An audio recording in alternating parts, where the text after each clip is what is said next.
विद्यार्थियों, आज हम लोग औसत के तीसरे क्लास की ओर बढ़ते हैं। इनका बेसिक क्लास मैंने पहली कक्षाओं में बता चुका हूँ। तो आज आइए, अगर आपको बेसिक का नॉलेज चाहिए तो औसत के पहले 2 क्लास आप देखें।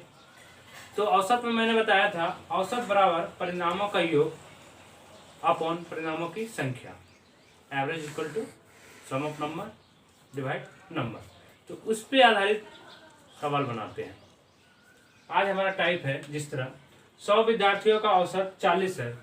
बाद में ज्ञात हुआ कि त्रुटि के कारण 53 को 83 अंकित किया गया है, तो सही औसत ज्ञात करें। तो सबसे पहले ये 100 विद्यार्थियों का औसत कुल यानी सम, तो 100 इंटू 40 बताया था कि संख्या को औसत से गुना करने से हमें कुल ज्ञात होता है। अब इसमें एक संख्या को प्रतिस्थापित किया गया और दूसरा संख्या तो कम नहीं हुआ, संख्या 100 ही रहा।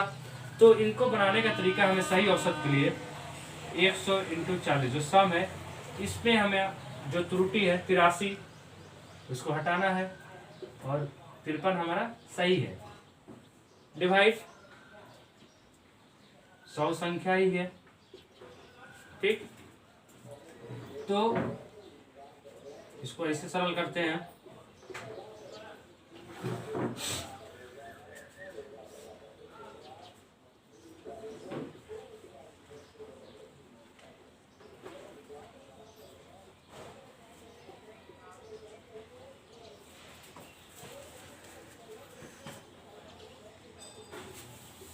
इस तरह जो 100 विद्यार्थियों का औसत पहले जो 40 था वो अब कितना हो गया, 39.7।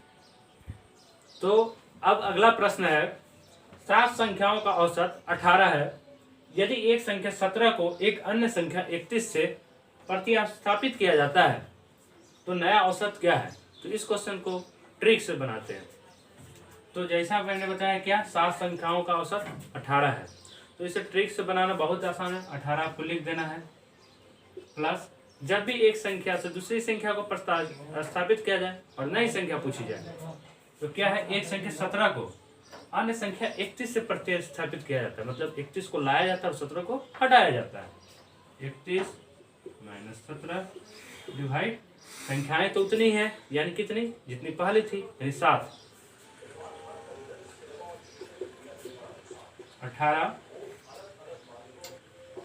प्लस 14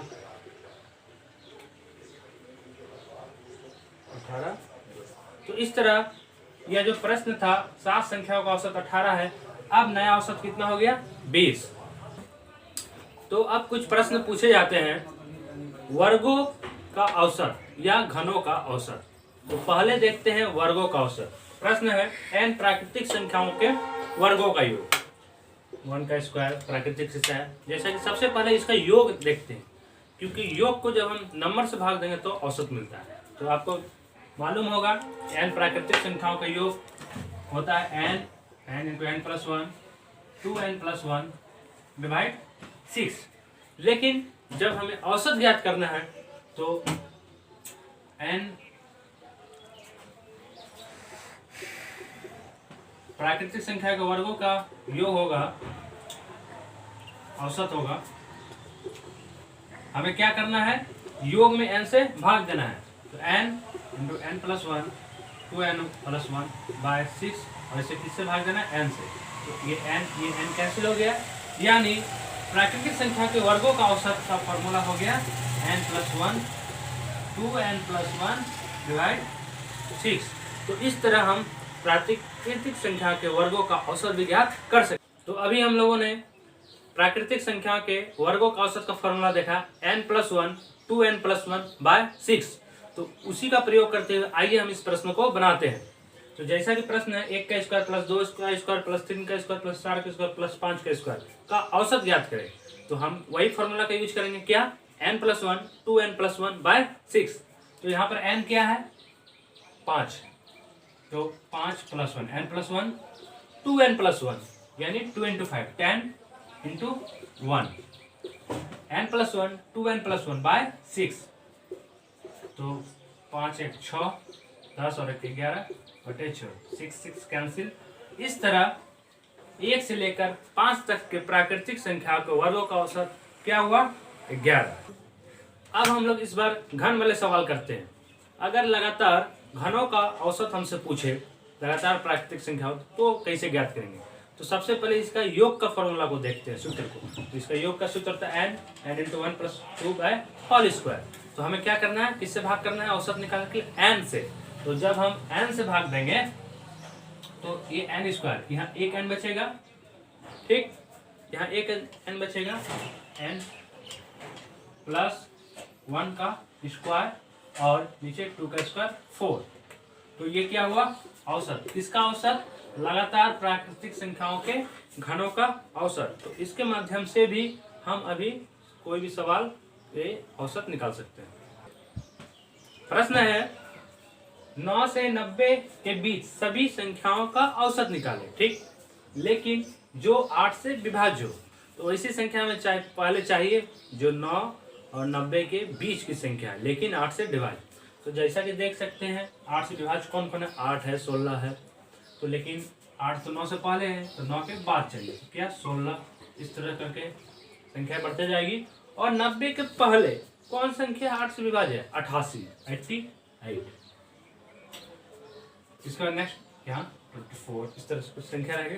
तो ये क्रमागत के रूप में है, जैसा कि देख सकते सभी संख्या के बीच में 8 का अंतर होगा।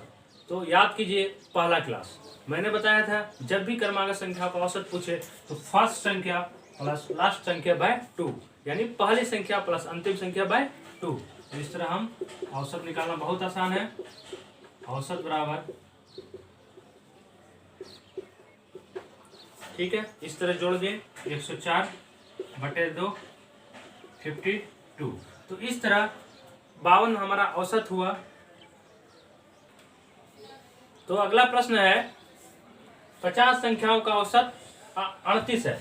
यदि दो संख्याओं 45 तथा 55 को निष्कासित किया जाए तो बची संख्याओं का औसत ज्ञात करें। तो जैसा कि इस बार क्वेश्चन बची संख्याओं यानी दो संख्या उसमें कम हो जा रहे हैं, तो जिस तरह पहले हमें कुल निकालना है सम, तो सम बताए थे इस तरह, तो इसका हो गया 1900, ठीक, या मत लिखिए इसको।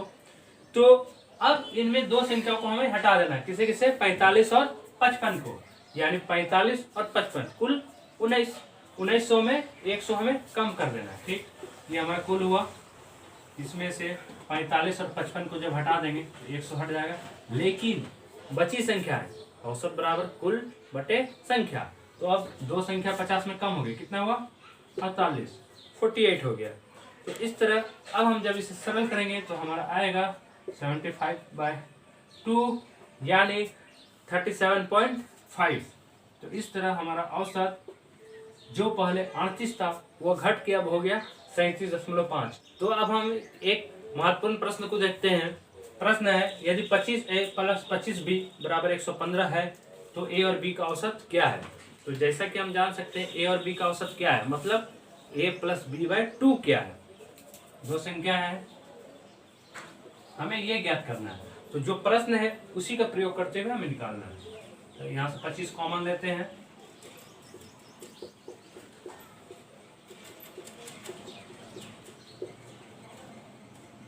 हमें क्या चाहिए? a + b/2 का मान ज्ञात करना है। तो इसे हम 2 से भाग देना होगा, हमें इसका मान चाहिए क्योंकि औसत कहा गया, तो इसे भी हमें 2 से भाग देना होगा।